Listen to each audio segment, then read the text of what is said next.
Welcome to উড়ান পাঠশালা। উড়ান পাঠশালায় প্রত্যেককে welcome, স্বাগত। তো তোমরা জানো যেমন এসএলএসটির বিজ্ঞপ্তি অলরেডি বেরিয়ে গেছে এবং সেখানে আমাদের আলোচনার ক্ষেত্রে আমরা অলরেডি প্রথম ক্লাসে তোমাদের স্ট্র্যাটেজি এবং সেখানে সিলেবাস নিয়ে কিভাবে আমরা শর্ট টাইমের মধ্যে এই 2 মাসের মধ্যে কি করে কভার আপ করতে পারি সেটা সম্পর্কে অলরেডি আমরা বলে দিয়েছি।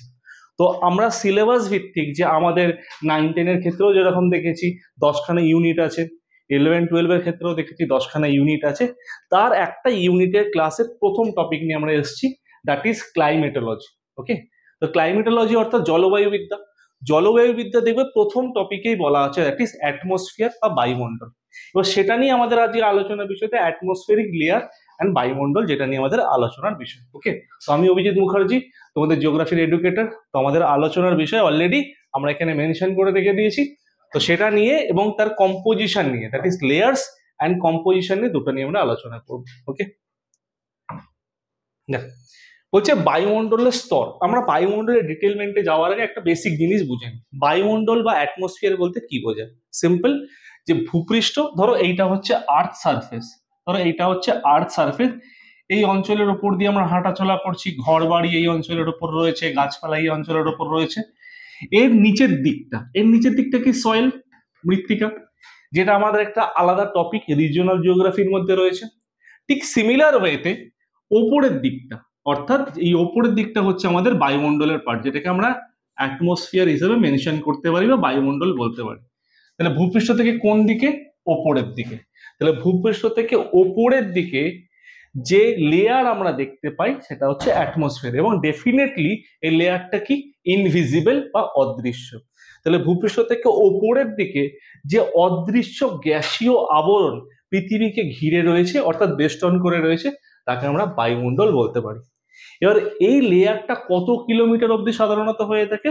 10,000 কিলোমিটার বা 10,000 কিলোমিটার অব্দি এর এক্সটেনশন। তাহলে কখনো যদি আমরা এরকম কোয়েশ্চেন ফেস করি যে অ্যাটমসফিয়ার বা বায়ুমণ্ডল ভূপৃষ্ঠ থেকে কত কিলোমিটার উচ্চতা পর্যন্ত রয়েছে, আমরা বলবো 10,000 কিলোমিটার। ওকে, তো ফার্স্টে আমরা দেখলাম বায়ুমণ্ডল গ্যাসের একটি পুরো খাম, মানে এখানে খাম বলতে এখানে একটা এরিয়া বা লেয়ারকে বোঝাচ্ছে যা পৃথিবীকে বেষ্টন করে আছে এবং পৃথিবী পৃষ্ঠ থেকে হাজার হাজার মাইল পর্যন্ত বিস্তৃত। এটা আমরা যদি স্পেসিফিক এক্ষেত্রে বলি হাজার হাজার মাইল, আমরা বলবো 10,000 কিলোমিটার, অর্থাৎ 10,000 কিলোমিটার, 10,000 কিলোমিটার। ওকে, আমাদের চারপাশের বায়ুমণ্ডলের কারণে পৃথিবীতে বেশিরভাগ প্রাণের অস্তিত্ব রয়েছে। দেখো, তাহলে আমরা যেখানে এক্সিস্ট করছি বা যেখানে রয়েছি সেখানে লাইফ এক্সিস্ট করছে, তার রিজন কি? প্রধানত দুটো। একটা হচ্ছে সাধারণ প্রাণীদের ক্ষেত্রে প্রয়োজন হচ্ছে অক্সিজেন, আর উদ্ভিদের ক্ষেত্রে প্রয়োজন হচ্ছে কার্বন ডাই অক্সাইড। দুটোই আমাদের এই লেয়ারে, যেই লেয়ারে আমরা রয়েছি অর্থাৎ ট্রোপোস্ফিয়ারে, সেখানে সেটার পর্যাপ্ত পরিমাণে অ্যাভেলেবিলিটি রয়েছে। নেক্সট, বায়ুমণ্ডলের বিভিন্ন উপায়ে গাছপালা, মাটি এবং পৃথিবীর জলবায়ুকে প্রভাবিত করে। পৃথিবীর বায়ুমণ্ডলে মোট 5টি স্তর দেখতে পাওয়া যায় এবং এই 5টা স্তর নিয়েই কিন্তু আমাদের আলোচনার বিষয়। 5টা স্তর যেটা আমরা পড়েও এসেছি স্কুল লাইফের ক্ষেত্রে, ট্রোপোস্ফিয়ার, স্ট্র্যাটোস্ফিয়ার, মেসোস্ফিয়ার, থার্মোস্ফিয়ার বা আয়নোস্ফিয়ার, এক্সোস্ফিয়ার। আগে আমরা ম্যাগনেটোস্ফিয়ারকে কনসিডার করতাম, বর্তমানে আমরা করি না। তাহলে সেইগুলো নিয়ে আমাদের আজকের আলোচনার পার্ট। নেক্সট, পরবর্তী ক্ষেত্রে কি বলছে দেখো, বায়ুমণ্ডল বিভিন্ন গ্যাসের মিশ্রণ। তাহলে আমরা বলতে পারি যে বায়ুমণ্ডল কি? Atmosphere is the composite of different types of gases. Different types of gases নিয়ে অ্যাটমসফিয়ার আমাদের গঠিত হয়েছে। এতে প্রচুর পরিমাণে কঠিন এবং তরল কণা রয়েছে যা সম্মিলিতভাবে অ্যারোসল নামে পরিচিত। এই জায়গাটা আমরা একটু বোঝার চেষ্টা করবো। কি বলছে এখানে? অ্যারোসল, দ্যাট ইজ আমরা বলবো এখানে অ্যারোসল।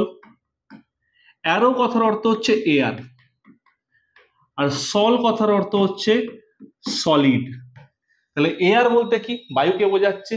সলিড বলতে কি? সলিড পার্টিকেল, যেটাকে আমরা টাচ করে ফিল করতে পারবো।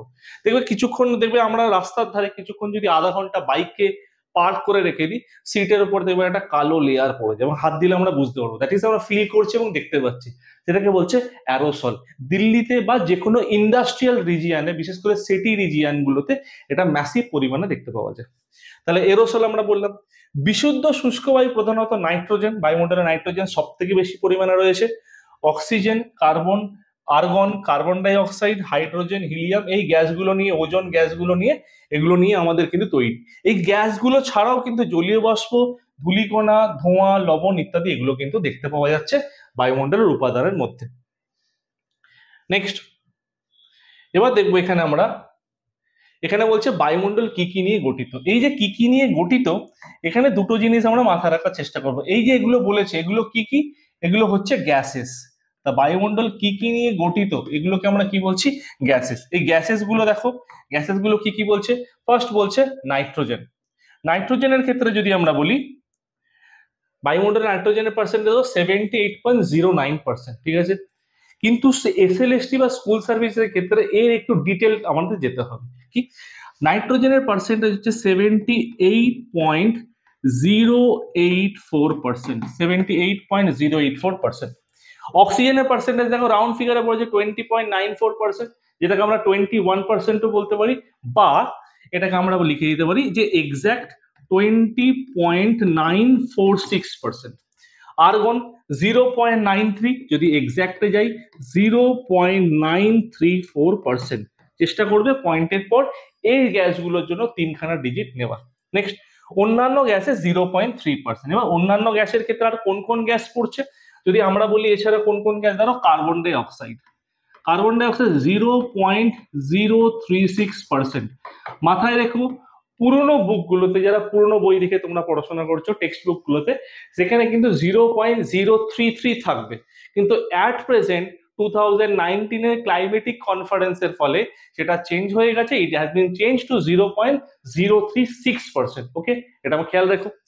নেক্সট এছাড়া অন্যান্য গ্যাসের মধ্যে আমরা এখানে বলতে পারি যে হিলিয়াম, HE। এছাড়া কি রয়েছে? হাইড্রোজেন। হিলিয়াম বলতে কি? 0.0005%, অর্থাৎ 0.0005%। হাইড্রোজেনের ক্ষেত্রে কি? 0.00005%, 4টে শূন্য পয়েন্টের পর, ঠিক আছে।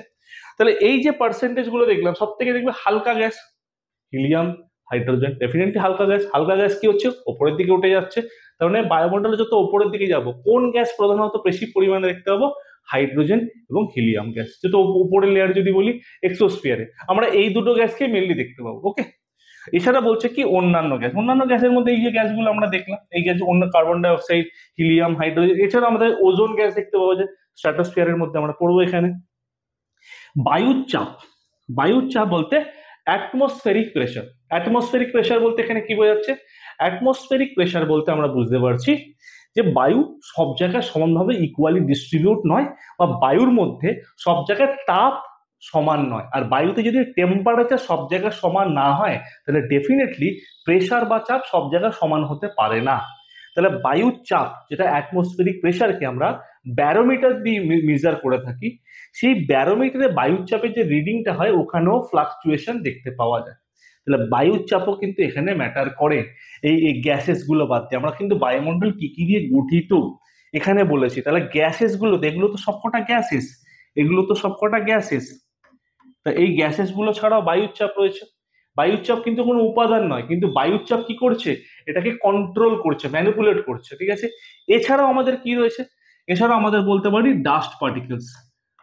ডাস্ট পার্টিকেলস বলতে ধূলিকণা। ডাস্ট পার্টিকেলস বলতে ধূলিকণা। ধূলিকণার ক্ষেত্রে কি? ধূলিকণাকে আমরা বোঝার সুবিধার জন্য 3টে পার্টে ভাগ করে নিই। বোঝার সুবিধার জন্য 3টে পার্ট কি কি? আমরা যদি দেখি, ফার্স্টে আমরা বলবো এরোসল, যেটা আগের পেজে দেখলে আমরা আলোচনা করলাম। এরোসল মানে কি বললাম?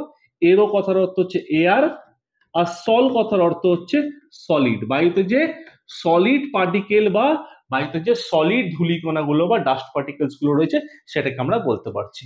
তারপর কি বলছে? এরোসল ছাড়া আর কি হতে পারে? এরোসল ছাড়া আমরা এখানে বলতে পারি SPM। পরীক্ষায় বহুবার এটা ফুল ফর্ম জিজ্ঞেস করেছে। দ্যাট ইজ SPM কথার ফুল ফর্ম কি? আমরা SPM এর ফুল ফর্ম বলতে পারি যে suspended particulate matter. Suspended particulate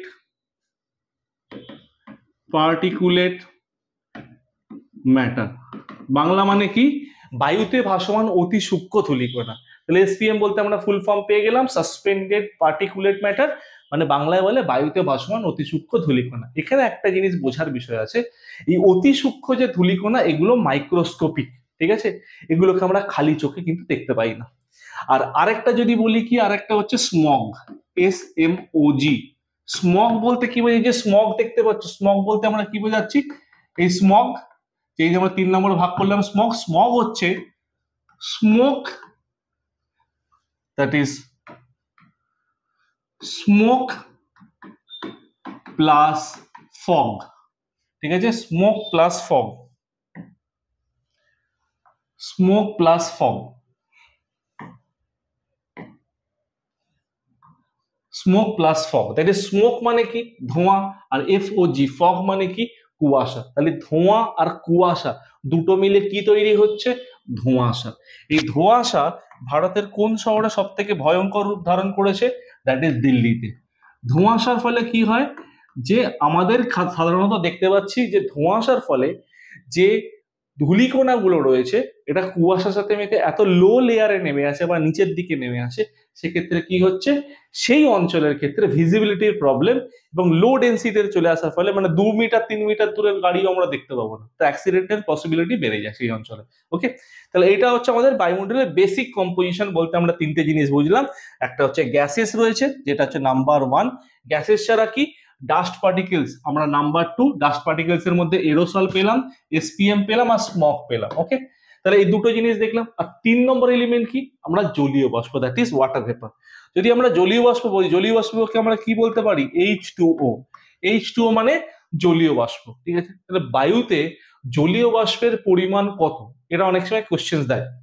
আমরা এখানে দুটো জিনিস মাথায় রাখবো, যে বায়ুতে জলীয় বাষ্প বলতে যেখানে জলভাগ বেশি জলীয় বাষ্প বেশি, যেখানে জলভাগ কম জলীয় বাষ্প কম। এবার জলভাগ বেশি বলতে কি বোঝাচ্ছে? দেখো, ধরো এক্সাম্পল, সুন্দরবন রিজিয়নে জলীয় বাষ্প ডেফিনেটলি বেশি, আবার রাজস্থানের থর ডেজার্ট অঞ্চলে জলীয় বাষ্প তুলনামূলক কম। তাহলে জলীয় বাষ্প যেখানে বেশি সেখানে জলভাগের পরিমাণও বেশি হবে। তাহলে জলীয় বাষ্প যদি বলে কত পার্সেন্ট বায়ুতে গড় জলীয় বাষ্পের পরিমাণ কত, তাহলে আমরা বলবো কত?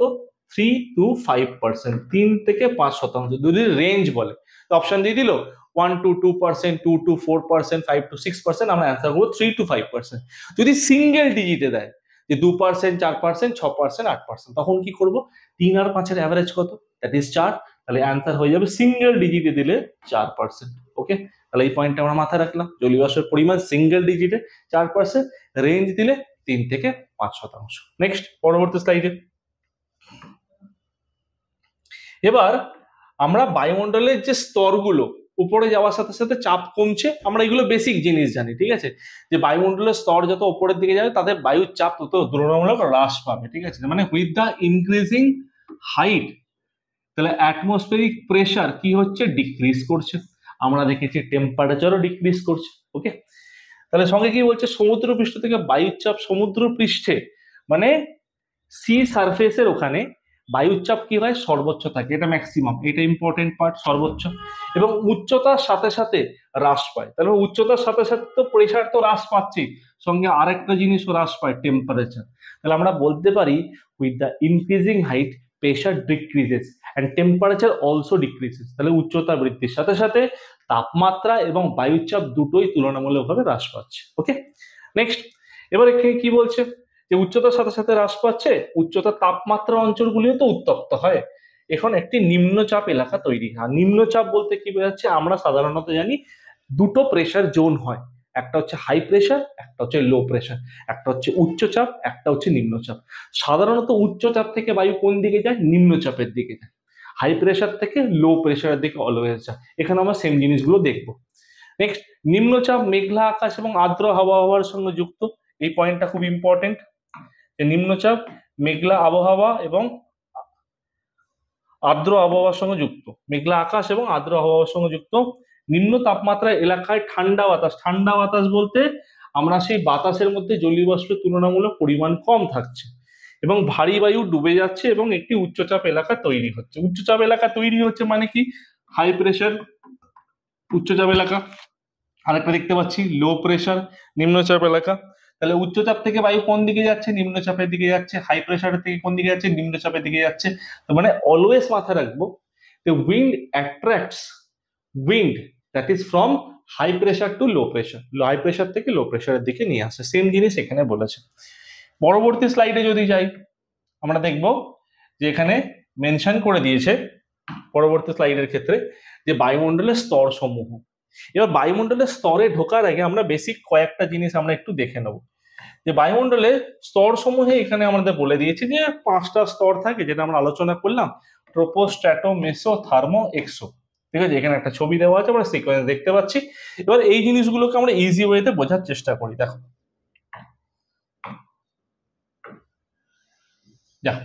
বায়ুমণ্ডলে যদি স্তরের কথা বলি আমরা দুটো ভাগে ভাগ করতে পারি। এই ক্লাসিফিকেশনটা ইম্পর্টেন্ট। যে স্তরের কথা বললে এটাকে আমরা দুটো ভাগে ভাগ করব। সেটা কি? ফার্স্ট হচ্ছে আমরা বলি, যদি বায়ুমণ্ডলের লেয়ার্স এর কথা বলি, লেয়ার্সকে আমরা দুটো ভাগে ভাগ করতে পারি। একটা হচ্ছে হোমোস্ফিয়ার, একটা হচ্ছে হেটেরোস্ফিয়ার। হোমোস্ফিয়ার আর হেটেরোস্ফিয়ার। দেখো, হোমো কথার মানে হচ্ছে সম, ঠিক আছে, তাহলে সমমণ্ডল আমরা বলে দিতে পারি সমমণ্ডল। হেটেরোস্ফিয়ার কথা, হেটেরো কথার অর্থ হচ্ছে ডিফারেন্ট বা নট ইকুয়াল, তাহলে আমরা কি বলবো? বিষম। তাহলে হোমোস্ফিয়ার কথার অর্থ কি? সম। আর হেটেরোস্ফিয়ার কথা হচ্ছে যে বিষম। তাহলে সমমণ্ডল, বিষমমণ্ডল, দুটো পার্ট আমরা পেয়ে গেলাম। বায়ুমণ্ডলকে সাধারণত আমরা দুটো পার্টে দেখছি, যে সমমণ্ডল, বিষমমণ্ডল। তাহলে এই যে বায়ুমণ্ডলকে সমমণ্ডল আর বিষমমণ্ডল যে ভাগ করছে কিসের বেসিসে, বেসিসটা আগে আমাদের বুঝতে হবে। ঠিক আছে, সেই বেসিসে যদি যাই, তাহলে তার আগে আমাদের একটা চার্ট দেখতে হবে যে লেয়ার্সকে আমরা দুটো ভাগে ভাগ করে থাকি। লেয়ার্সকে কি কি দুটো ভাগে ভাগ করে থাকি? লেয়ার্সকে একটা ভাগে ভাগ করছি, দ্যাট ইজ কিসের ভিত্তিতে? এক নম্বর হচ্ছে কেমিক্যাল কম্পোজিশন। কেমিক্যাল কম্পোজিশন, এই ভিত্তিতে আমরা লেয়ারকে ভাগ করছি। তাহলে on the basis of chemical composition. তাহলে বায়ুমণ্ডলকে যখন কেমিক্যাল কম্পোজিশন বা রাসায়নিক গঠনের ভিত্তিতে যখন ভাগ করছি, তখন দুটো লেয়ার আমরা দেখতে পাচ্ছি, হোমোস্ফিয়ার, হেটেরোস্ফিয়ার। আমরা কিন্তু ডিরেক্ট ট্রোপোস্ফিয়ার, স্ট্র্যাটোস্ফিয়ারে যাব না, ওটা কিন্তু অ্যাকচুয়াল ক্লাসিফিকেশন নয়। আমাদের কি বললাম? যে on the basis of chemical composition বা রাসায়নিক গঠনের তারতম্যের ভিত্তিতে বায়ুমণ্ডলকে দুটো ভাগে ভাগ করা যাচ্ছে, হোমোস্ফিয়ার, হেটেরোস্ফিয়ার। সমমণ্ডল, বিষমমণ্ডল, দুটো পার্টে আমরা ভাগ করলাম। তাহলে সমমণ্ডল মানে হোমো মানে সেম বা ইকুয়াল, হেটেরোস্ফিয়ার মানে ডিফারেন্ট। তাহলে হোমোস্ফিয়ারের এক্সটেনশন কত? হোমোস্ফিয়ারের এক্সটেনশন হচ্ছে 0 থেকে 90 কিলোমিটার। হেটেরোস্ফিয়ার কত? 90 থেকে বায়ুমণ্ডলের সর্বোচ্চ যেটা বলেছিলাম যে 10,000 কিলোমিটার আমরা পেয়ে গেলাম। ওকে, হোমোস্ফিয়ারের ফার্দার কোনো ক্লাসিফিকেশন এখানে আমরা দেখতে পাই না। হেটেরোস্ফিয়ারের ফার্দার আমাদের এখানে 4টে ক্লাসিফিকেশন হয়। হেটেরোস্ফিয়ার কি কি? একটা হচ্ছে নাইট্রোজেন লেয়ার, একটা হচ্ছে অক্সিজেন লেয়ার, একটা হচ্ছে হিলিয়াম লেয়ার, একটা হচ্ছে হাইড্রোজেন লেয়ার। ঠিক আছে, এবার যে নাইট্রোজেন লেয়ারের কথা বলছি, এই নাইট্রোজেন লেয়ার কি? দ্যাট ইজ মলিকিউলার আর অ্যাটমিক, এই দুটো ফরম্যাট আমরা দেখতে পাই। দ্যাট ইজ আণবিক নাইট্রোজেন স্তর, পারমাণবিক অক্সিজেন স্তর। এটাকে যদি আরো এক ধাপ গভীরে যাই, আমরা আণবিক নাইট্রোজেন স্তর, পারমাণবিক অক্সিজেন স্তর। ঠিক আছে, তাহলে এই নাইট্রোজেন লেয়ার কোথা থেকে কোথায় দেখতে পাচ্ছি? 90 থেকে 200 কিলোমিটার পর্যন্ত আমরা দেখতে পাচ্ছি। ওকে, নাইট্রোজেন লেয়ার। অক্সিজেন স্তর কোথায় দেখতে পাচ্ছি? 200 থেকে 1100 কিলোমিটার পর্যন্ত আমরা দেখতে পাচ্ছি। হিলিয়াম স্তর কোথায় থেকে দেখতে পাচ্ছি? 1100 থেকে 3500 কিলোমিটার পর্যন্ত আমরা দেখতে পাচ্ছি। আর হাইড্রোজেন লেয়ার কোথায় দেখতে পাচ্ছি? 3500 থেকে আপ টু 10, লিমিট শেষ যেখানে 10,000 কিলোমিটার, 10K মানে 10,000 কিলোমিটার অব্দি আমরা দেখতে পাচ্ছি। তাহলে এই লেয়ারগুলো কিসের ভিত্তিতে? হেটেরোস্ফিয়ারকে 4 ভাগে ভাগ করলাম, আর এখানে মাথায় রাখার মেন বিষয় কেমিক্যাল কম্পোজিশনের ভিত্তিতে আমরা ভাগ করলাম। কিন্তু আরো একটা ডিভিশন এখানে করা যেতে পারে, সেটা কি? বায়ুর চাপ এবং উষ্ণতা। দ্যাট ইজ আমরা যে 1 নম্বর প্যারামিটার এখানে দিলাম কেমিক্যাল কম্পোজিশন, 2 নম্বর কিসের বলতে পারি? 2 নম্বর রিলেশনটা হচ্ছে হাইট আর টেম্পারেচার। আমরা জানি কি, বায়ুমণ্ডলে যত উপরের দিকে হাইট বাড়বে, অল্টিটিউড বাড়বে, টেম্পারেচার কি হবে? স্লোলি স্লোলি কমবে। তাহলে with the increasing height temperature decreases, উচ্চতা বৃদ্ধির সাথে সাথে তাপমাত্রা হ্রাস পাবে। সেই জিনিসটা আমরা একটা ক্যাটাগরি এখানে দেখেছি, এখানে আরেকটা ক্যাটাগরি। ঠিক আছে, তা হাইট বাড়ছে, টেম্পারেচার কমছে, এর ভিত্তিতেই আমরা ভাগ করে থাকি ট্রোপোস্ফিয়ার, স্ট্র্যাটোস্ফিয়ার, মেসোস্ফিয়ার, থার্মোস্ফিয়ার বা আয়নোস্ফিয়ার, এক্সোস্ফিয়ার। যেটাই আমাদের কিন্তু আলোচনার পার্ট, এবং আমরা আগের স্লাইডে এটাই দেখলাম কিন্তু। যেমন দেখো, আগের স্লাইডে আমরা এটা, এই আগের স্লাইডে, পরের স্লাইডে আমরা এটা আলোচনা করেছি অলরেডি।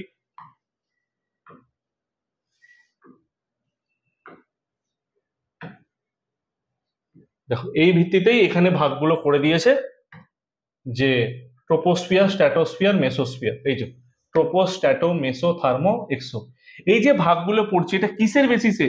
এই যে পুরো লেয়ারগুলো, এই পুরো লেয়ারগুলো ভাগ করা হয়েছে on the basis of height and temperature. তাহলে একটা হচ্ছে হাইট মানে কি, অল্টিটিউড মানে উচ্চতা, হাইট মানে কি যেটাকে আমরা হাইটও বলতে পারি বা অল্টিটিউডও বলতে পারি, উচ্চতা। আর একটা হচ্ছে আমাদের টেম্পারেচার। তাহলে একটা বাড়ছে, টেম্পারেচার কমছে, এর বেসিসে এই সিকোয়েন্সটা কিন্তু সাজানো, যেটা আমাদের মূল আলোচনার পার্ট। আর যদি কখনো বলে দেয় কেমিক্যাল কম্পোজিশন, তাহলে আমরা একটা জিনিস এখানে মাথায় রাখবো, যে আগের যে পার্টটা আমরা দেখলাম হোমোস্ফিয়ার, হেটেরোস্ফিয়ার, তখন ওইটা দিয়ে অ্যান্সার দেবো। আর হেটেরো 4টা ডিভিশন এখানে রয়েছে। তাহলে আমাদের প্রথম আলোচনার পার্ট হচ্ছে দ্যাট ইজ ট্রোপোস্ফিয়ার। দেখো ট্রোপোস্ফিয়ার এখানে আমরা দেখছি, কিন্তু ট্রোপোস্ফিয়ারে যাওয়ার আগে আমরা বেসিক কতগুলো জিনিস বুঝে নিই। যদি বায়ুমণ্ডলের একটা লেয়ারকে আমরা ড্র করার চেষ্টা করি, এটা হচ্ছে আমাদের কি, এটা হচ্ছে বায়ুমণ্ডলের ফার্স্ট লেয়ার। এই লেয়ারটার নাম কি? এই লেয়ারটার নাম হচ্ছে ট্রোপোস্ফিয়ার। এই লেয়ারটার নাম হচ্ছে কি? ট্রোপোস্ফিয়ার, বায়ুমণ্ডলের প্রথম স্তর। ট্রোপোস্ফিয়ার সাধারণত কত? 0 থেকে 18 কিলোমিটার। কোনো জায়গায় এটা আমরা 16 পেয়ে থাকি, কিন্তু লার্জলি অ্যাকসেপ্টেড 18 কিলোমিটার। 0 থেকে 18 কিলোমিটার উচ্চতার মধ্যে আমরা ট্রোপোস্ফিয়ার দেখতে পাচ্ছি। ট্রোপো কথার অর্থ কি? চেঞ্জ। আমরা থিওরিতে দেখবো ট্রোপো কথার অর্থ চেঞ্জ। চেঞ্জ মানে কি? এই দিনের বেলা হঠাৎ সূর্য উঠেছে, মানে রোদ আলো পড়ছে, কিছুক্ষণ পর দেখলাম হঠাৎ বৃষ্টিপাত নেমে গেল, সন্ধ্যাবেলা দেখলাম ঝড় হচ্ছে। তার মানে ফ্লাকচুয়েট করছে, ওয়েদার চেঞ্জ হচ্ছে, যেটাকে আমরা জিওগ্রাফিক্যাল টার্মিনোলজি অনুযায়ী আমরা বলে থাকি turbulence, that is atmospheric disturbances. Turbulence মানে হচ্ছে বায়ুমণ্ডলীয় গোলযোগ। তাহলে ভূপৃষ্ঠ থেকে 18 কিলোমিটার উচ্চতায়, কিছু কিছু ক্ষেত্রে আমরা 16 পেয়ে থাকি, 18 কিলোমিটার উচ্চতার মধ্যে আমরা ট্রোপোস্ফিয়ার দেখতে পাই। ট্রোপোস্ফিয়ারের প্রধান বৈশিষ্ট্য কি? হাইট বাড়ার সাথে সাথে তাপমাত্রা কমবে। হাইট বাড়ছে, তাপমাত্রা কমছে, আমরা লেয়ারটা দেখতে পেলাম।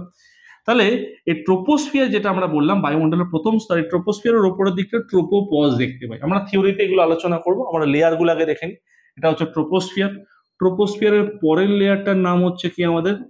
স্ট্র্যাটোস্ফিয়ার, যেটা বায়ুমণ্ডলের দ্বিতীয় স্তর। স্ট্র্যাটোস্ফিয়ারের পরের লেয়ারটার কথা বলছি আমরা কি?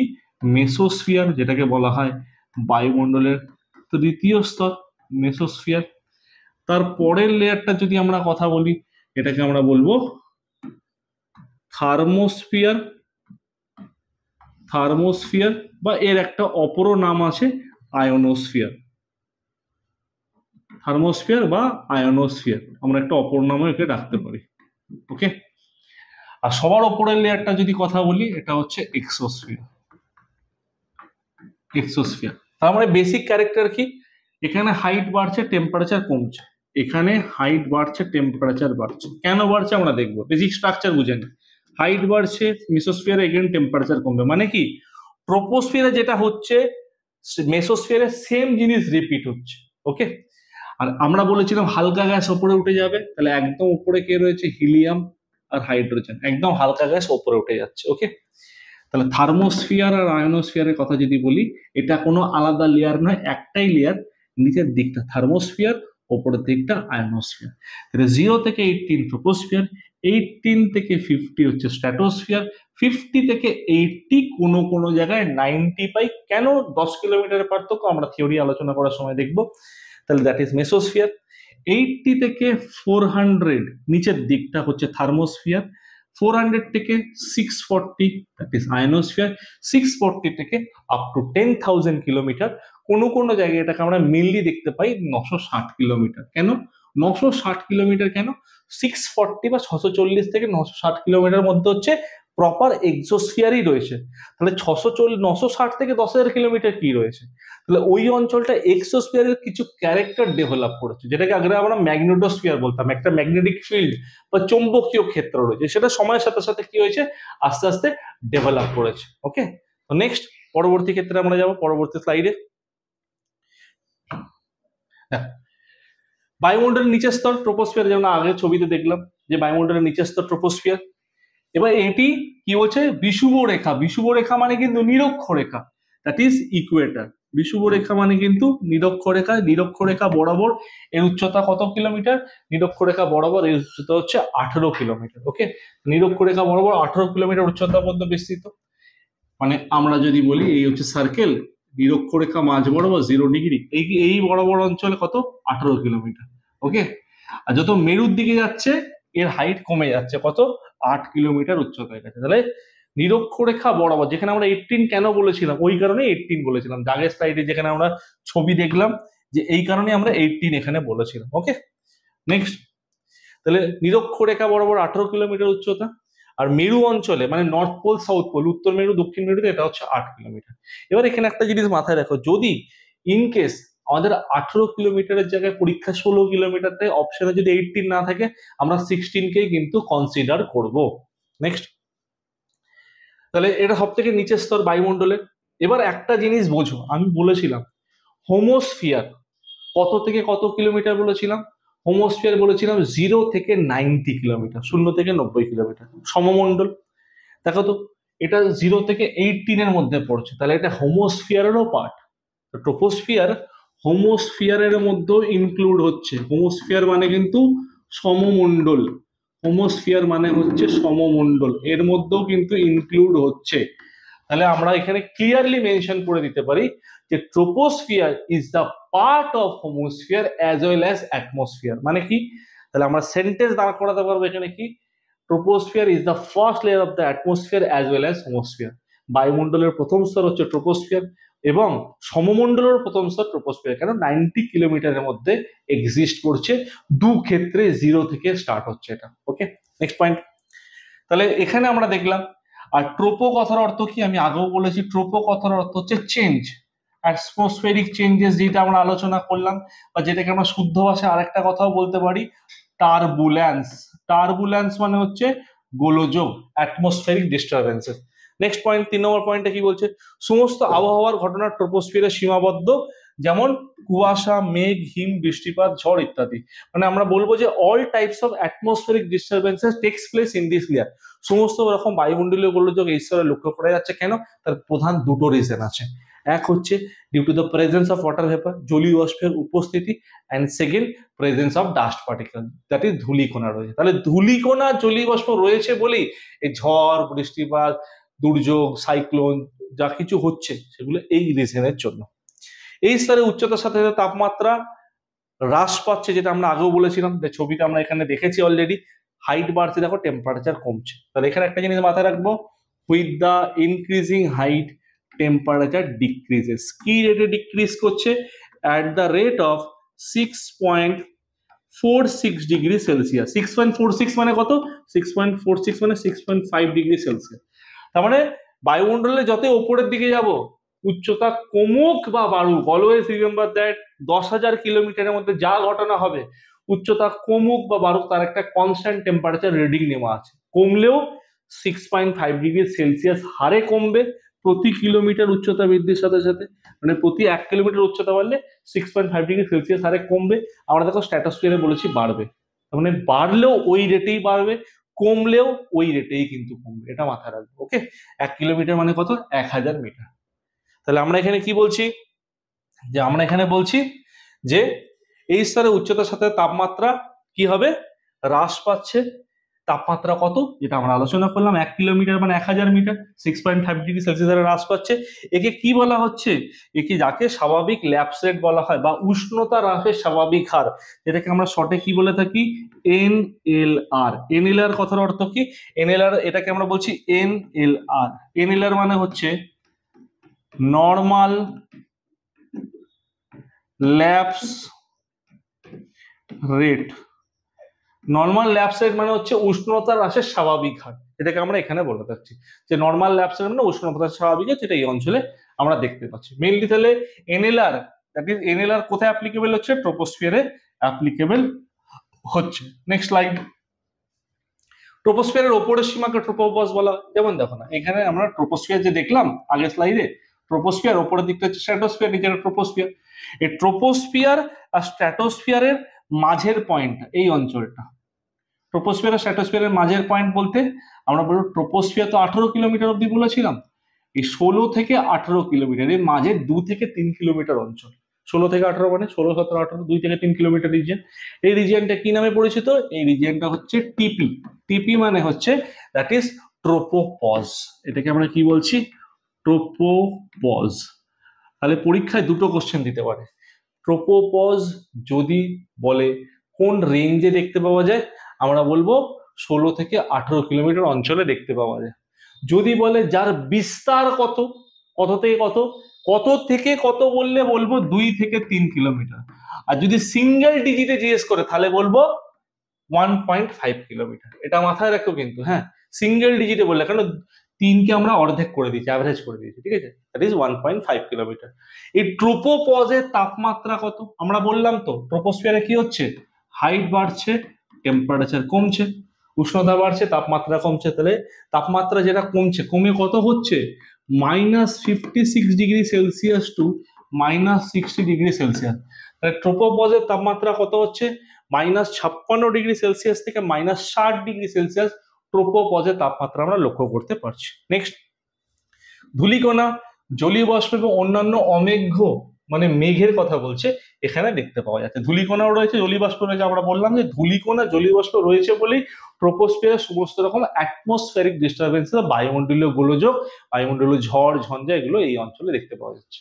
নেক্সট, এই স্তরটি পৃথিবীকে উষ্ণ রাখে। কেন পৃথিবীকে উষ্ণ রাখে? তার কারণ হচ্ছে ধূলিকণা, জলীয় বাষ্প কি করছে, অ্যাটমসফিয়ারে যে সানলাইট আসছে ওটাকে অ্যাবজর্ব করার চেষ্টা করছে। টেম্পারেচারকে অ্যাবজর্ব করলে, কার্বন ডাইঅক্সাইড রয়েছে আমাদের এখানে, টেম্পারেচার অ্যাবজর্ব করা মানে হচ্ছে আস্তে আস্তে কি day by day temperature increase হচ্ছে। তার এখানে কি হচ্ছে, উষ্ণ রাখছে। এটি বায়ুমণ্ডলের সবচেয়ে ঘন স্তর এবং সর্বনিম্ন স্তর। পৃথিবী পৃষ্ঠ দ্বারা বিকিরণকৃত সর্বাধিক তাপ শোষণ করে। তার মানে মাটি থেকে যে হিটটা ছাড়ছে, সেই হিটটা কোথা থেকে ছাড়বে? মাটি থেকে ছাড়ছে, মানে এইখান থেকে ছাড়ছে। ট্রোপোস্ফিয়ারই ওটাকে কি করছে, অ্যাবজর্ব করছে। আমরা যে বায়ু শ্বাস নিই তা এখানেই বিদ্যমান। আমরা যে অক্সিজেন নিয়ে থাকি, তাহলে অক্সিজেনের ম্যাক্সিমাম পার্সেন্টেজ, যেটা আমরা দেখলাম অক্সিজেনের পার্সেন্টেজ হচ্ছে 20.946%, যেটাকে আমরা রাউন্ডে বলতে পারি 21%। তাহলে কোথায় দেখতে পাওয়া যাচ্ছে? এই স্তরেই দেখতে পাচ্ছি আমরা। ওকে, চলো নেক্সট স্লাইড। ট্রোপোপজ, এটা ট্রোপোপজের আমরা অলরেডি দেখে নিয়েছি আগেরটার ক্ষেত্রে, ঠিক আছে? ট্রোপোপজ কাকে আলাদা করছে? ট্রোপোপজ ট্রোপোস্ফিয়ার আর স্ট্র্যাটোস্ফিয়ারকে ডিফারেন্ট করছে। ট্রোপোস্ফিয়ার স্ট্র্যাটোস্ফিয়ারকে আলাদা করছে কি? ট্রোপোপজ। এই ট্রোপোপজের তাপমাত্রা আমরা অলরেডি বলেছি যে -56 থেকে -60 ডিগ্রি সেলসিয়াস। ট্রোপোপজ কত থেকে কত? 16 থেকে 18 কিলোমিটারের মধ্যে রয়েছে। উচ্চতা যদি বলি আমরা বলবো 2 থেকে 3 কিলোমিটার। আর যদি সিঙ্গেল ডিজিটে বলি 1.5 কিলোমিটার, যেটা আগের স্লাইডে আমরা মেনশন করেছি। ওকে, নেক্সট পরবর্তী স্তরে যাব আমরা। দ্যাট ইজ পরবর্তী স্তরে আমাদের কি বলেছে? বলেছে আমাদের, দেখো স্ট্র্যাটোস্ফিয়ার। দেখো স্ট্র্যাটোস্ফিয়ারকে আমরা ছোটবেলা থেকে পড়ে এসেছি, স্ট্র্যাটোস্ফিয়ারকে বলা হয় শান্ত মণ্ডল, peaceful region. That is peaceful region বা শান্ত মণ্ডল বলা হয়। কেন শান্ত মণ্ডল বলা হয়? স্ট্র্যাটোস্ফিয়ারে কোনো রকম ধূলিকণা বা জলীয়বাষ্প থাকে না, মানে খুব নগণ্য, খুব স্লাইট, ঠিক আছে? অ্যাটমসফিয়ারে তার জন্য চেঞ্জেস হচ্ছে না, ওই জন্য স্ট্র্যাটোস্ফিয়ারের মধ্যে কোনো রকম ডিস্টারবেন্স ক্রিয়েট হচ্ছে না, ওই যে ফ্লাইট গুলো স্মুথলি রান করতে পারছে। এই জন্য আমরা কি বলছি, স্ট্র্যাটোস্ফিয়ারে কম বেশি প্রধান আবহাওয়ার ঘটনা থেকে মুক্ত। দেখো প্রধান আবহাওয়ার ঘটনা মানে কি, তাপমাত্রা বাড়া কমা, জলীয় বাষ্প, ধূলিকণা, এগুলো থেকে ফ্রি হয়ে যাচ্ছে। তাহলে এগুলো থেকে যখনই ফ্রি হয়ে যাচ্ছে, আমরা ওভারঅল কি দেখতে পাচ্ছি? আমরা ওভারঅল এখানে দেখতে পাচ্ছি যে স্ট্র্যাটোস্ফিয়ারকে শান্তমণ্ডল বলা হচ্ছে। কিন্তু নিম্ন স্ট্র্যাটোস্ফিয়ারের নিচের দিকে আমরা কি দেখতে পাচ্ছি? সিরাস মেঘ দেখতে পাচ্ছি। সাইরাস না, অ্যাকচুয়ালি এটা সিরাস ক্লাউড দেখতে পাচ্ছি। তাহলে সিরাস ক্লাউড এখানে দেখতে পাচ্ছি আমরা, সিরাস মেঘ আমরা দেখতে পাচ্ছি এই অঞ্চলে। এই অঞ্চলে কি হচ্ছে? বায়ু সমান্তরালে প্রবাহিত হচ্ছে। স্ট্র্যাটোস্ফিয়ারে কি হচ্ছে? বায়ু কিভাবে প্রবাহিত হচ্ছে? বায়ু সমান্তরালে প্রবাহিত হচ্ছে। তাহলে আমরা বলতে পারি in stratosphere wind blows horizontally, বায়ু সমান্তরালে প্রবাহিত হয়। এই জন্য প্লেন যখন যায় দেখবে প্লেন স্মুথলি, কোনো ধাক্কা পায় না, ভার্টিক্যালি উইন্ড মুভ করে না। এখানে ফ্ল্যাট বা হরাইজন্টালি মুভ করে, সেটা যে কোনো ডাইরেকশনে হতে পারে, হরাইজন্টালি মুভ করছে। এটি 50 কিলোমিটার পর্যন্ত বিস্তৃত। আমরা দেখো ছবিতে লিখে দিয়েছিলাম অলরেডি, এখানে ছবিতে আমাদের মেনশন করা ছিল।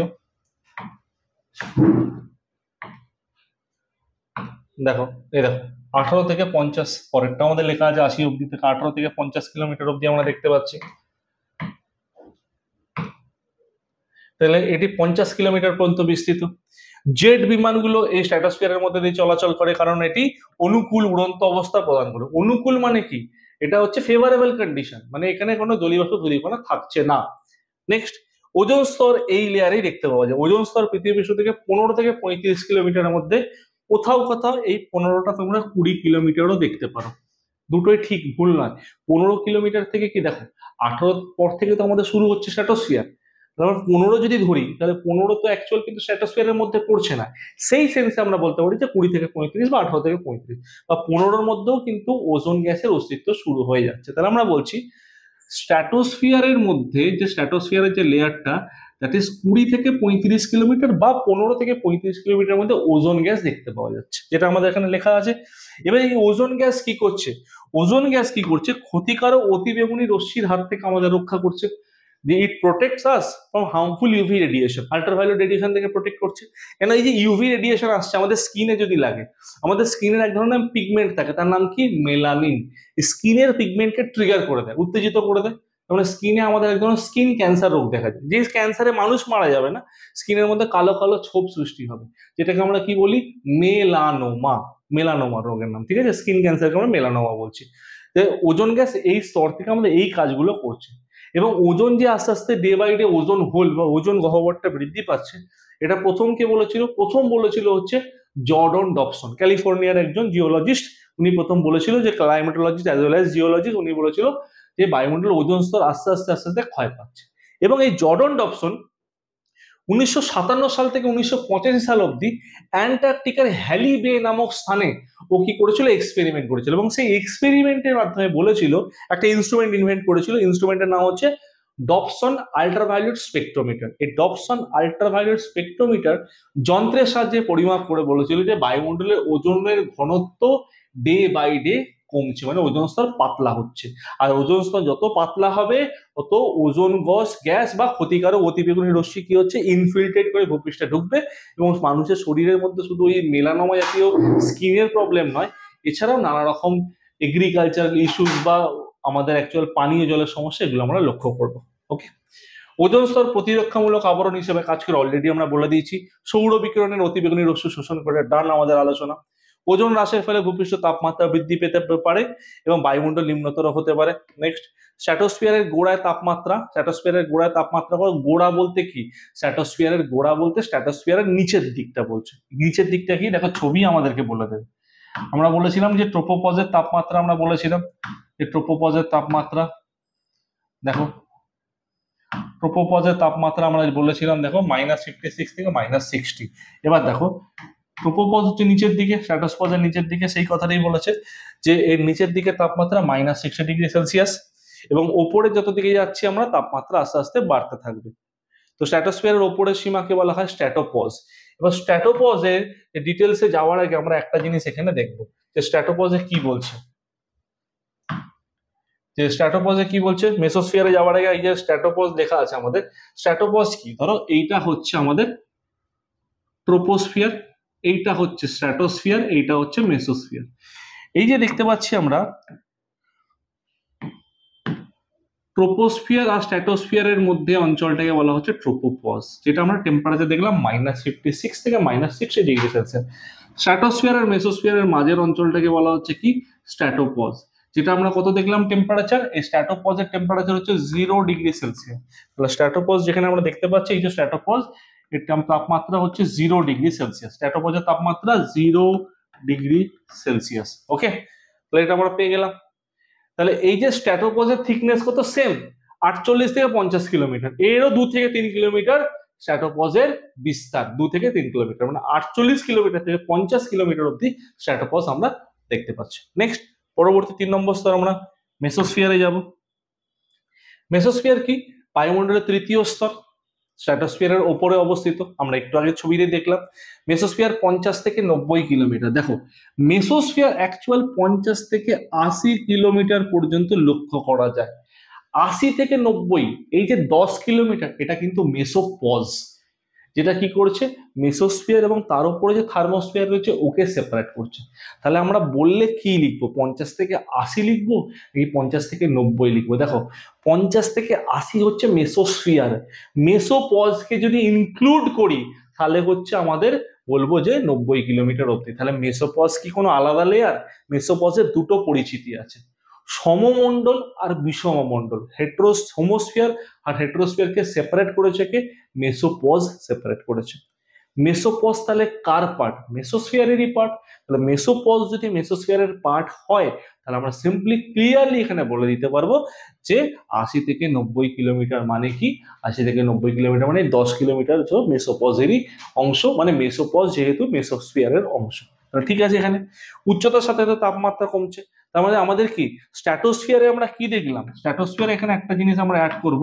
স্ট্র্যাটোস্ফিয়ারের ক্ষেত্রে স্ট্র্যাটোস্ফিয়ারে হাইট বাড়ছে, স্ট্র্যাটোস্ফিয়ারে টেম্পারেচারও বাড়ছে। আমরা ট্রোপোস্ফিয়ারের উল্টো ঘটনা, ট্রোপোস্ফিয়ারে কি দেখেছিলাম? হাইট বাড়ছে, টেম্পারেচার কমছে।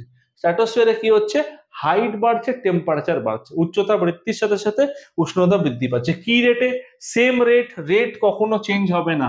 6.5 ডিগ্রি সেলসিয়াস পার 1 কিলোমিটার, প্রতি 1 কিলোমিটার উচ্চতার সাথে বৃদ্ধির সাথে সাথে এই হারে তাপমাত্রা বাড়ছে। একে আমরা কি বলি? বৈপরীত্য উত্তাপ বলে থাকি, যাকে আমরা ইংলিশে বলে থাকবো ইনভার্সন অফ টেম্পারেচার, বা বাংলায় আমরা বলে থাকি বৈপরীত্য উত্তাপ। বিপরীত ঘটনা ঘটছে, উল্টো ঘটনা ঘটছে, তাইকে আমরা বৈপরীত্য উত্তাপ বলে থাকি। নেক্সট, ট্রোপোস্ফিয়ারের সেম জিনিস আমাদের রিপিট হচ্ছে কোথায়? ট্রোপোস্ফিয়ারের সেম জিনিস আমাদের রিপিট হচ্ছে, দ্যাট ইজ মেসোস্ফিয়ারে। দেখো ট্রোপোস্ফিয়ারের সেম জিনিস রিপিট হচ্ছে, যে ট্রোপোস্ফিয়ারে কি হচ্ছিল? হাইট টেম্পারেচার কম ছিল আর হাইট বাড়ছিল, হাইট বাড়ছে টেম্পারেচার কমছে। মেসোস্ফিয়ারও সেম জিনিস রিপিট হচ্ছে, হাইট বাড়ার সাথে সাথে টেম্পারেচার কমছে। তাহলে নর্মাল ল্যাপস রেট বা উষ্ণতা হ্রাসের স্বাভাবিক হার, নর্মাল ল্যাপস রেট বা উষ্ণতা হ্রাসের স্বাভাবিক হার আমাদের মেসোস্ফিয়ারের ক্ষেত্রেও কিন্তু দেখতে পাওয়া যাচ্ছে। আই হোপ এই জায়গাটা ক্লিয়ার, বুঝতে পেরেছো। নেক্সট, তাহলে উচ্চতার সাথে তাপমাত্রা কমেছে, 80 থেকে 90 কিলোমিটার উচ্চতা সর্বনিম্ন, এখানে -80 ডিগ্রি সেলসিয়াসে পৌঁছে যাচ্ছে। এখানে একটা জিনিস আমরা অ্যাড করবো, এই অঞ্চলে বলতে আমরা বলছি মেসোপজের কাছে -80 degree Celsius to -100 degree Celsius পর্যন্ত চলে যাচ্ছে, -80 থেকে -100 অব্দি চলে যাচ্ছে। এটি বায়ুমণ্ডলের সবচেয়ে ঠান্ডা স্তর, কোল্ডেস্ট লেয়ার। এবং এখানে মাথায় রাখবো মেসোস্ফিয়ারের সমস্ত রকম, আমরা যদি বলি all types of heavenly bodies are destroyed in this reason, সমস্ত রকম মহাজাগতিক বস্তু, সে উল্কাপিণ্ডও হতে পারে, এই মেসোস্ফিয়ার আসার সঙ্গে সঙ্গে পুড়ে ছাই হয়ে যাবে আর ধ্বংস হয়ে যাবে সম্পূর্ণ। আর লাস্ট লেয়ারে আমরা বলছি মহাকাশ থেকে প্রবেশের সময় উল্কা এই স্তরে পুরো ছাই হয়ে, যেটাই মাত্র বললাম যে all types of meteors are destroyed in this layer, সমস্ত রকম উল্কাপিণ্ড পুড়ে ছাই হয়ে যাচ্ছে। আর সব থেকে কোল্ডেস্ট লেয়ার, শীতলতম স্তর। ওকে, নেক্সট,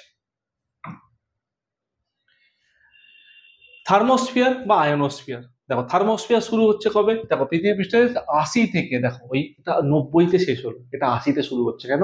ওই 80 মানে কি? 80 হচ্ছে তো মেসোপজ, 80 থেকে 90 মেসোপজ। তার মানে ওখানে থার্মোস্ফিয়ারেরও কিছু ক্যারেক্টার রয়েছে, মেসোস্ফিয়ারেরও কিছু ক্যারেক্টার রয়েছে। ঠিক আছে, তা 80 থেকে 640 কিলোমিটার। এবার থার্মোস্ফিয়ারকে যদি ভাগ করি, তাহলে এই একটা লেয়ার, এই লেয়ারটা যদি আমরা বলি নিচের দিকটা, একদম ফার্স্টের ছবিতে আমরা বলে দিয়েছি, প্রথম দিকের ছবিতে আমরা অলরেডি ডিসকাস করেছি, নিচের দিকটা থার্মোস্ফিয়ার, ওপরের দিকটা আয়নোস্ফিয়ার। থার্মো মানে কি?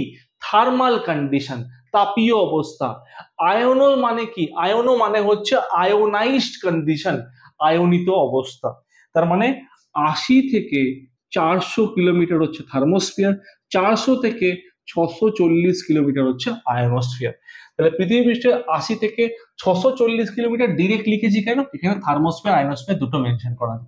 সিঙ্গেল যদি বলি 80 থেকে 400 আর 400 থেকে 640 কিলোমিটার হচ্ছে আমাদের আয়নোস্ফিয়ার।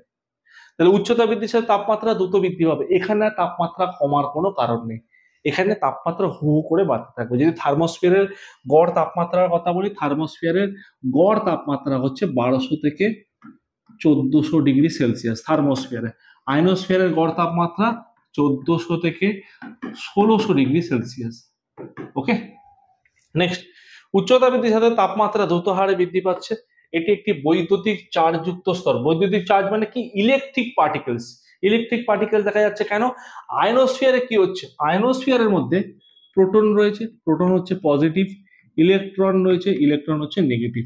তা প্রোটন আর ইলেকট্রনের মধ্যে কি হচ্ছে? তড়িতের আদান প্রদান হচ্ছে। তড়িতের আদান প্রদান হচ্ছে মানে কি? তড়িৎ আয়ন বা তড়িৎ আধানের আদান প্রদান হওয়ার ফলে এইখান থেকে যখনই কোনো ফ্রিকোয়েন্সি বেরোতে চাইছে, আমরা এখান থেকে টিভি রেডিও চালাচ্ছি, মোবাইলে কল করছি, যখনই ফ্রিকোয়েন্সি বেরোতে চাইছে, এই ফ্রিকোয়েন্সি কমানে এখানে কি হচ্ছে, আয়ন ট্রান্সফার হওয়ার জন্য এখান থেকে ভেদ করে বেরোতে পারছে না, তাহলে এখান থেকে বাধা পেয়ে কি হচ্ছে, ভূপৃষ্ঠে ফিরে আসে। তার আমরা বলতে পারি all types of radio waves and signals are reflected back to this layer from this layer. সমস্ত প্রকার বায়ুমণ্ডলীয় বেতার তরঙ্গ, সমস্ত প্রকার বেতার তরঙ্গ ভূপৃষ্ঠে প্রতিফলিত হয় কোন স্তরে বাধাপ্রাপ্ত হয়ে, আয়নোস্ফিয়ার। মাথায় রাখো, অপশনে যদি আয়নোস্ফিয়ার না থাকে বা নান অফ দিস না থাকে, তাহলে আমরা অ্যান্সার করবো থার্মোস্ফিয়ার, নাহলে অ্যাকচুয়াল অ্যান্সার আয়নোস্ফিয়ার। তাহলে সেটাই আমাদের এখানে বলেছে, এটি একটি বৈদ্যুতিক চার্জযুক্ত স্তর। এই স্তরটি সৌর বিকিরণ এবং উপস্থিত রাসায়নিকগুলির মধ্যে মিথস্ক্রিয়া মানে ইন্টারঅ্যাকশন, মিথস্ক্রিয়ার ফলে উৎপাদিত হয়। এইভাবে সূর্যস্তরে সাথে অদৃশ্য হয়ে যায়, সূর্যাস্ত হয়ে যাচ্ছে, এটাও দেখতে পাওয়া যাচ্ছে না। পৃথিবী থেকে প্রেরিত রেডিও তরঙ্গ, যেটা আমরা আলোচনা করলাম, প্রতিফলিত হয়ে এই স্তরে ফিরে আসে। ওকে, তাহলে এই স্তরের মধ্যে টেম্পারেচার বাড়ছে কমছে, নর্মাল ল্যাপচার এগুলো কিচ্ছু নাই, হোমোস্ফিয়ারের মধ্যেই শেষ। তাহলে হোমোস্ফিয়ার যেটা আমরা বললাম 90 কিলোমিটার অব্দি, troposphere plus stratosphere plus mesosphere, এই তিনটে মিলে আমাদের কি হোমোস্ফিয়ার বা সমমণ্ডল। ওকে, তাহলে আমরা কিন্তু অলরেডি 90 পেরিয়ে গেছি, মানে কিন্তু হেটেরোস্ফিয়ার স্টার্ট হয়ে গেছে, আর হেটেরোস্ফিয়ারের প্রথম লেয়ার থার্মোস্ফিয়ার বা আয়নোস্ফিয়ার। নেক্সট পরবর্তী স্লাইডে যাব আমরা। থার্মোস্ফিয়ারের বেশ কয়েকটি স্তর আছে, যেমন ডি লেয়ার, ই লেয়ার, এফ লেয়ার, জি লেয়ার, মানে ডি, ই, এফ, জি, এই চারটে লেয়ার দেখতে পাওয়া যাচ্ছে। পৃথিবী থেকে যে রেডিও ওয়েভ যাচ্ছে এই স্তরে ফিরে ফিরে আসছে, এই স্তর বলতে মেইনলি কিন্তু আয়নোস্ফিয়ার। অপশনে নান অফ দিস না থাকলে, আয়নোস্ফিয়ার না থাকলে, তাহলে থার্মোস্ফিয়ার করবো, না হলে আয়নোস্ফিয়ার অ্যান্সার হবে। নেক্সট, এই স্তরটি বৈদ্যুতিক চার্জযুক্ত। আমরা আগেরটাই দেখলাম, আগের স্লাইডে দেখলাম যে এই যে ইলেকট্রিক চার্জ, প্রোটন আর ইলেকট্রনের মধ্যে পজিটিভ আর নেগেটিভ তড়িৎ কণার মধ্যে কি হচ্ছে, চার্জের আদান প্রদান হচ্ছে। নেক্সট, এখানে সেটাই সেই কথাটাই বলেছে, পৃথিবীকে এই স্তরটি বৈদ্যুতিক চার্জযুক্ত বায়ুরেজা পৃথিবীকে উল্কাপাত থেকে রক্ষা করে, আর যদিও টুকটাক কিছু চলে আসে সেটা মেসোস্ফিয়ারে ধ্বংস হয়ে যাচ্ছে। নেক্সট, তাদের বেশিরভাগই এই অঞ্চলে পুড়ে ছাই হয়ে যায়। এবার হচ্ছে বায়ুমণ্ডলের সব থেকে শেষ স্তর এক্সোস্ফিয়ার। এক্সোস্ফিয়ার 640 থেকে আমরা যদি বলি আপ টু কত কিলোমিটার অব্দি থাকে, আপ টু 960 কিলোমিটার অব্দি পুরোটাই কিন্তু এক্সোস্ফিয়ার রয়েছে। 960-এর পর থেকে আপ টু 10,000 কিলোমিটার অব্দি বায়ুমণ্ডলের সর্বশেষ স্তর অব্দি এক্সোস্ফিয়ারের অস্তিত্ব রয়েছে, কিন্তু পুরোপুরি এক্সোস্ফিয়ার নেই, সেখানে কিছুটা ম্যাগনেটিক ফিল্ড তৈরি হয়ে যাচ্ছে। শুধু এক্সোস্ফিয়ার 640 থেকে 960। 960-এর পর কি এক্সোস্ফিয়ার নেই? ডেফিনেটলি আছে। সেখানে কি হচ্ছে, এক্সোস্ফিয়ারের অস্তিত্ব আস্তে আস্তে কমছে, কারণ এটা আস্তে আস্তে ম্যাগনেটিক ফিল্ড বা তড়িতাহত কণা বা চৌম্বকীয় ক্ষেত্রের একটা মধ্যে বিরাজ করছে। এটি আয়নোস্ফিয়ারের বাইরের অংশ, বায়ুমণ্ডল সবচেয়ে প্রসারিত অংশ।